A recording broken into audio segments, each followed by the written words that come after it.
Hello, welcome to Tara Talkies. I hope all of you are doing great. And the purpose of me coming today and making this video is basically for everybody, not only for people who are preparing for CELBAN or IELTS, but today I would like to talk about this coronavirus, how to prevent yourself from this infection or any infection, because it's like a panic situation all around the world. It's a global situation at the moment, and many of the things are giving us panic because of the media and because of the death reports that we are hearing, and a lots more.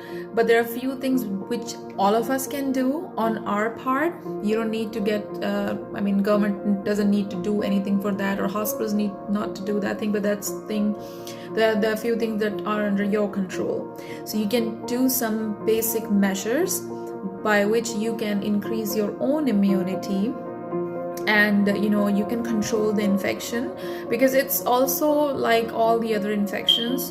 The mode is, it's simply like a flu, how the normal cold and cough spreads to others. It's a similar way. This virus is basically a kind of a mutant or a changed version of pre-existing coronavirus. Now this is passed on from one person to another by touching. When you sneeze, you cough out, so this virus tends to communicate, or it goes to the other person. So what we have to do is, first of all, we are trying that this communication should not happen. So what you can do is, you can wash your hands, you can cover your face when you're going outside in public, so that way the communication doesn't happen, right? So the virus doesn't travel from the infected person to you. And the other thing is, even if the virus has entered your body, our immune system, God has designed it beautifully so that it can fight the diseases or the harmful organisms. So the other thing is that you must work on increasing or maintaining your good immunity. So how you can keep up a good immunity is that you eat healthy, you exercise normally as you do. Obviously these days I wouldn't suggest you to go and do a public gymming or do a public swimming. That could be dangerous at this point, but if you are, those are the parts of your healthy lifestyle. So what you can involve more is that taking vitamin C. It can be in gooseberries or amlas, what you call, and then lemon you have. So lemon juice has really good qualities for vitamin C, or you can take vitamin C tablets. So when you have vitamin C in your diet, that helps you to boost up your immunity. Try to eat healthy. Do not stay like empty stomach, so your immunity is compromised. And if you are sick already, try not to go in public, because your immunity is at the lower side. So there are more chances of you to be getting infected with any other virus or bacteria, not only coronavirus, right? So I know, like in India, the cases are not that much, but because there are few cases are still reported and there's still a panic situation.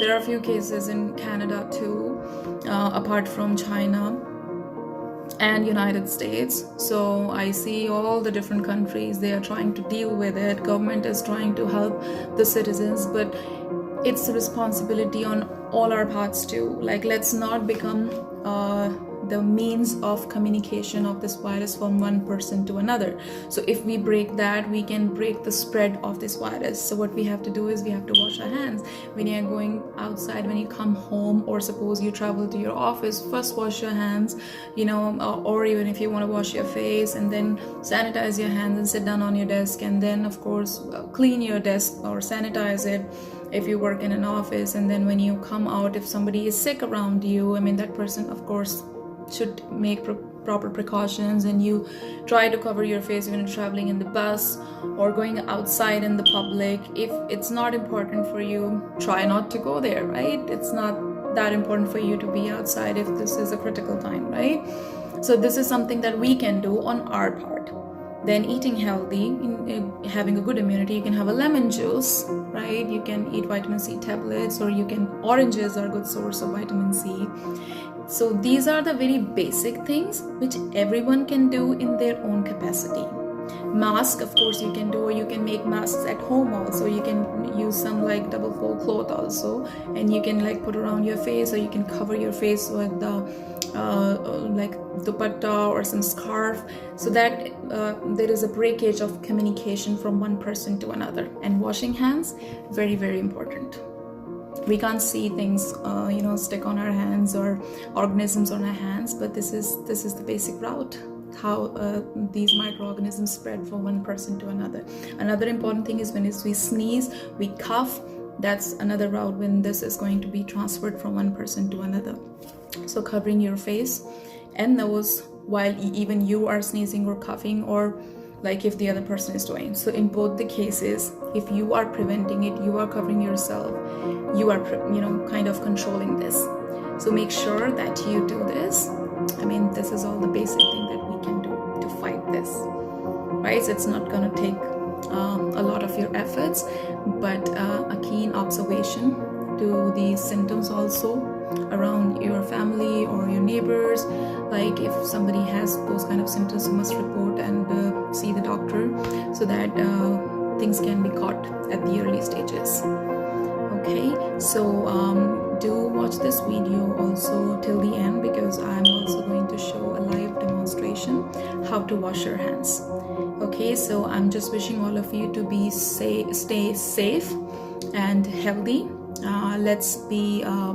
Let's immune our society, because if we are taking proper measures, we can become immunity for each other. Because when you block communication of that virus from one person to another, you are basically increasing the immunity of the whole society, community, and the country. So let's work together instead of creating a panic.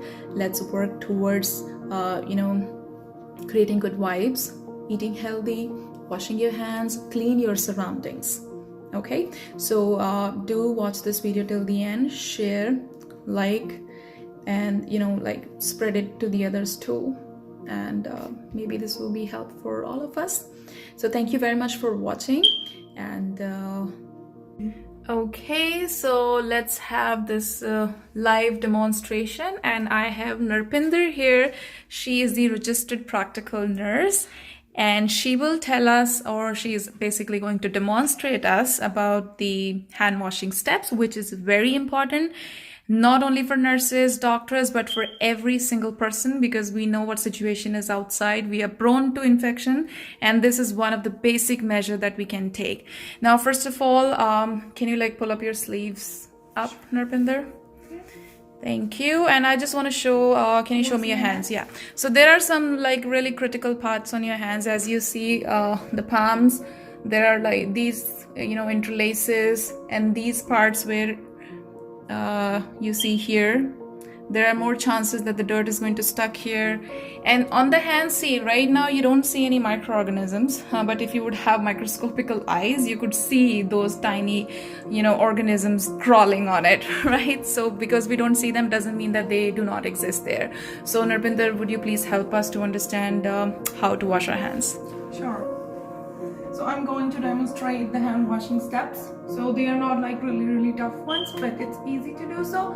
So first thing I want to tell you that hand washing should take at least 2 minutes. So that will remove most of the dust from our hands and microorganisms, hopefully.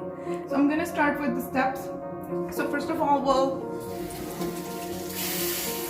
wet our hands properly. And I will take some soap.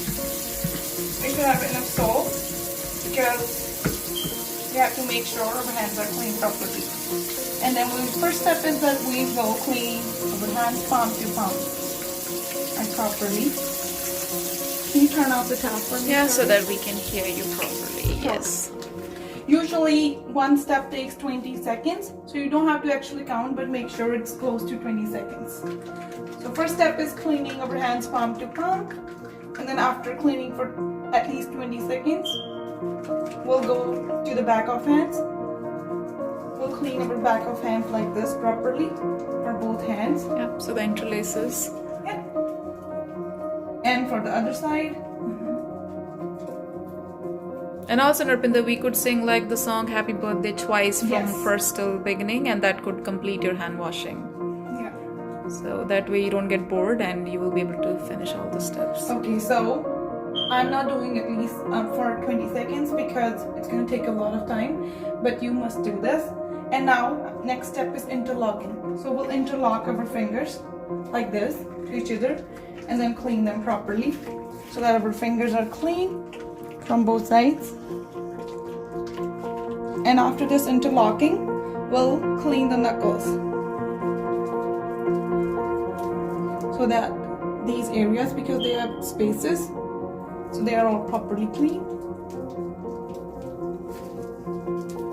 And then the other hand. As you see, thumb was not involved, so next step is cleaning the thumb.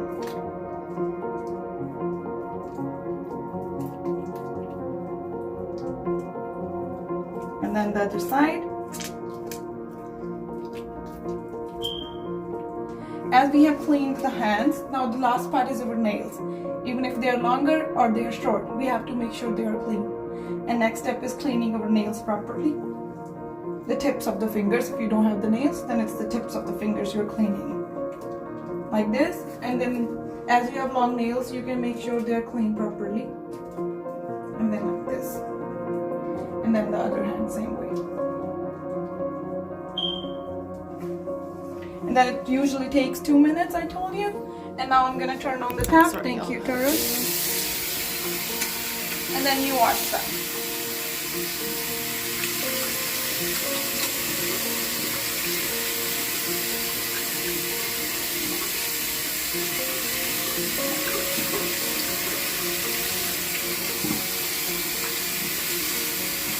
Make sure our nails are properly clean and washed.